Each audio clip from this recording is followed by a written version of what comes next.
पंचायत चुनाव में उम्मीदवारों के लिए बीजेपी की मैराथन बैठक है। कल देर रात 2:30 बजे तक ये बैठक चली। देर रात 2:30 बजे तक ये बैठक चली। मैराथन बैठक में 18 जिलों के उम्मीदवारों के नाम पर चर्चा हुई। दूसरे चरण के उम्मीदवारों के नाम पर आज मंथन होगा। आज पहले चरण के उम्मीदवारों के नाम का ऐलान संभव है,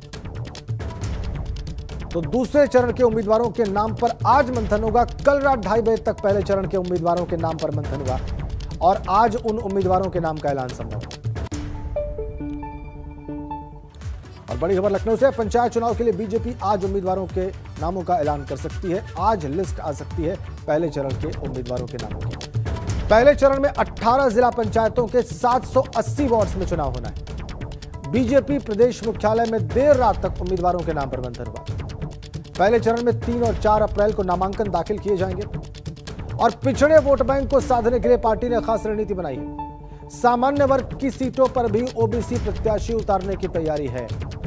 दूसरे दल से आए नेताओं की जगह पुराने कार्यकर्ताओं को तवज्जो दी जाएगी। 7 मंडलों के अध्यक्ष और प्रभारी संगठन के पैनल ने उम्मीदवारों पर मंथन किया है। 15 अप्रैल को पहले चरण का मतदान होना है। बड़ी खबर, नामांकन की प्रक्रिया शुरू होगी 3 अप्रैल को। नामांकन पत्रों की जांच होगी 5 अप्रैल को। नाम वापसी की तारीख है 7 अप्रैल और 15 अप्रैल को पहले चरण का मतदान होगा।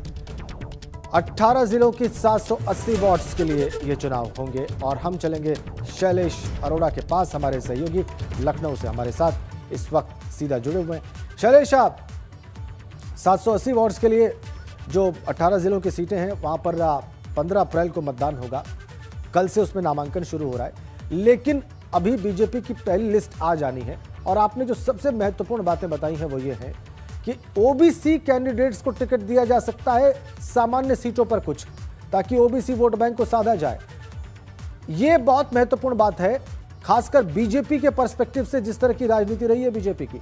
शैलेश, बिल्कुल निश्चित रूप से देखिए राजेंद्र, बीजेपी की जो स्ट्रैटेजी रही है, नाम का, चाहे वो उम्मीदवारों के नाम का खुलासा करने की बात हो या फिर कहां पर किसको टिकट देना है, वो हमेशा से एक तरह से कहते हैं अन समय पर उनकी चीज़ें सामने आती हैं और जब सामने आती है तो बाकी जो विरोधी हैं, जो विपक्षी हैं, उनको कहीं ना कहीं परेशान भी करती है।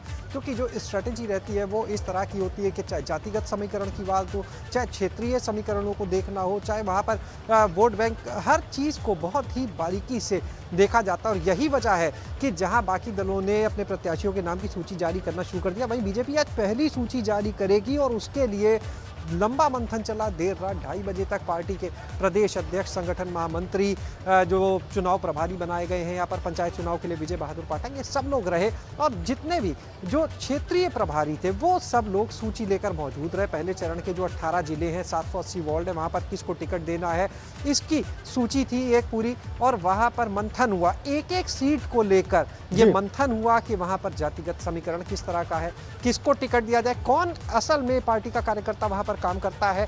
इस बात पर भी मंथन हुआ लंबा कि जो विरोधी दल के लोग भी आए हैं, कई वो भी वहां पर दौड़ में लगे हैं। इसके अलावा पार्टी के अपने जो कार्यकर्ता है, लंबे समय से जो पार्टी को मजबूत कर रहे हैं, जड़ें मजबूत कर रहे हैं, तो ये भी फैसला हुआ कि पार्टी जो है वो प्राथमिकता अपने उन कार्यकर्ताओं को देगी जो पार्टी के साथ पहले से जुड़े हुए हैं, पार्टी को मजबूती दे रहे हैं। इसके अलावा वहां पर उस प्रत्याशी की छवि कैसी है, उसने चुनाव तो अब आए हैं, पहले से उसने वहां पर क्या काम किया, जनता के बीच में वो किस तरह से है उसकी इमेज, इन सारी चीज़ों को देखा गया। जातिगत समीकरण देखे गए, जैसा अभी आपने भी जिक्र किया कि किस तरह से जो सामान्य की सीटें हैं वहाँ पर ओबीसी कैंडिडेट्स को उतारा जाना, क्योंकि जो पिछड़ा वर्ग है उसको भी साधना है। तो इन सारी चीज़ों को ध्यान में रखते ऐसी कितनी सीट हो सकती है, यही वजह है कि जो ऐसी सामान्य वर्ग की कितनी सीटें हो सकती हैं जहाँ पर ओबीसी कैंडिडेट्स को फील्ड करेगी बीजेपी या कर सकती है? देखिए फिलहाल राजेंद्र, अभी तक कोई भी अपनी स्ट्रैटेजी का उन्होंने खुलासा नहीं किया है और सभी इस चीज़ का इंतजार बेसब्री से कर रहे हैं। प्रत्याशी जो उम्मीदवार बनने की आस लगाए बैठे हैं वो भी बेसब्री से इंतजार कर रहे हैं कि कब सूची जारी होगी। और निश्चित रूप से जो बीजेपी है, चाहे वो कोई भी चुनाव हो, जब उनकी सूची सामने आती है तो बहुत ही इस तरह से आती है कि बाकी जितने, जैसा हमने पहले भी कहा कि उनके विरोधी परेशान हो जाते हैं कि आखिर कैसे इसको जो स्ट्रैटेजी है उनकी वो कहीं ना कहीं परेशान करती है। यही वजह है कि जो बूथ लेवल पर कोई कोई भी चुनाव हो, आप छोटे से चुनाव भी देखेंगे तो भी पार्टी उसी तरह से लड़ती है जिस तरह से चाहे विधानसभा का हो चाहे लोकसभा का, पूरी ताकत झोंक देती है। और ये तो पंचायत चुनाव इस बार यूपी में विधानसभा के पहले जो आ रहा है, इसको सेमीफाइनल की तरह भी देख सकते हैं। ठीक है शैलेश, चुनाव भी है। इस वक्त शैलेश आपको रोकें। माफिया मुख्तार अंसारी के खिलाफ मुकदमा दर्ज होगा, बड़ी खबर। फर्जी तरीके से एम्बुलेंस खरीदने के आरोप में मुकदमा दर्ज किया जाएगा। आला अधिकारियों के आदेश पर एफआईआर कराने की तैयारी में पुलिस जुटी हुई है। पंजाब की रोपड़ जेल में बाराबंकी के नंबर की एम्बुलेंस से कोट गया था मुख्तार अंसारी। मुख्तार ने मऊ के भाजपा नेता डॉक्टर अलका राय के अस्पताल के नाम से एम्बुलेंस खरीदी थी। एम्बुलेंस की छानबीन में फर्जीवाड़े की कहानी सामने आई थी और अब इसी मामले में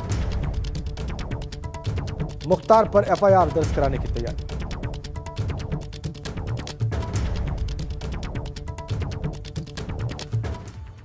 अगली बड़ी खबर बाराबंकी से है। मुख्तार अंसारी एम्बुलेंस मामले में एफआईआर दर्ज। अज्ञात लोगों के खिलाफ एसपी ने एफआईआर दर्ज कराई है। फर्जी कागजात के आधार पर निजी एम्बुलेंस का मामला है। एआरटीओ विभाग में फर्जी कागजात लगाकर रजिस्ट्रेशन करवाया गया था। तो फर्जी कागजात के आधार पर रजिस्ट्रेशन करवाया गया एआरटीओ विभाग में। इस पे एफआईआर दर्ज होगी। एसपी ने, क्षमा करें, एफआईआर दर्ज कराई है अज्ञात लोगों के खिलाफ। और अब आपको देश का कोरोना अपडेट दे दें। पिछले 24 घंटे में 81,466 नए मामले, 81,466 नए मामले, 1,23,03,131 हो गई अब कुल मरीजों की संख्या। भारत में पिछले 24 घंटे में 81,000 से ज्यादा मामले।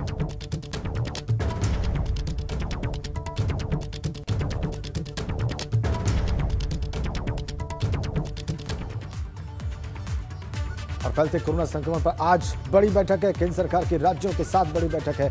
कैबिनेट सेक्रेटरी सभी मुख्य सचिवों के साथ बैठक लेंगे। सुबह 11 बजे कोरोना को लेकर समीक्षा बैठक। यूपी से मुख्य सचिव आर.के. तिवारी वर्चुअली इस बैठक से जुड़ेंगे। केंद्र सरकार की राज्यों के साथ बड़ी बैठक, कैबिनेट सेक्रेटरी ये बैठक लेंगे मुख्य सचिवों के साथ 11 बजे सुबह। और उत्तर प्रदेश के मुख्य सचिव आर.के. तिवारी भी वर्चुअली इस बैठक से जुड़ेंगे। सुबह 11 बजे समीक्षा बैठक। और वाराणसी की बात करें तो वहां पर एक बार फिर से कोरोना का कहर बरपता दिखाई दे रहा है। इसकी वजह से डीएम ने बड़ा फैसला लेते हुए रात 9 बजे से सुबह 9 बजे तक बंद दुकानें करने के आदेश दिए। इस दौरान काशी में मास्क और सोशल डिस्टेंसिंग आवश्यक होगी। नियमों का उल्लंघन करने पर कार्रवाई भी की जाएगी।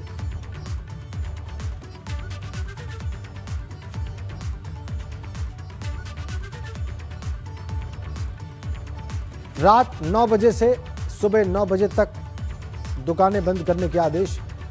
दुकानों में ग्लव्स का इस्तेमाल अनिवार्य, सैनिटाइजर की व्यवस्था अनिवार्य, सोशल डिस्टेंसिंग का पालन करना होगा।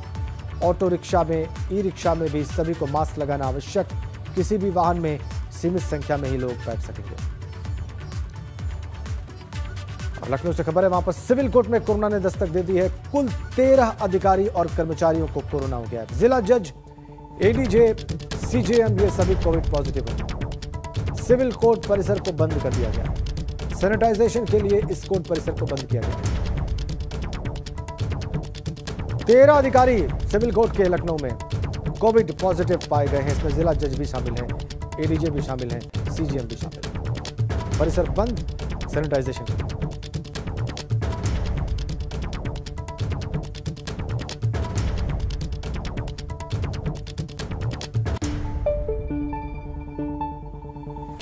अगली बड़ी खबर उत्तराखंड से, वहां पर तेजी से फैल रहा है कोरोना संक्रमण। एक दिन में 500 नए मरीज सामने आए हैं। 2 की मौत की खबर आ रही है। और उत्तराखंड में 2236 हो गए हैं कुल एक्टिव केसेस। अब तक 1719 मौतें हुई हैं। सबसे ज्यादा देहरादून में 236, हरिद्वार में 149 नए मरीज सामने आए। 12 राज्यों से आने वालों की कोविड नेगेटिव रिपोर्ट जरूरी हो गई है, लेकिन उसके बाद भी लापरवाही दिखाई दे रही है। पिछले 24 घंटे में 500 नए मामले।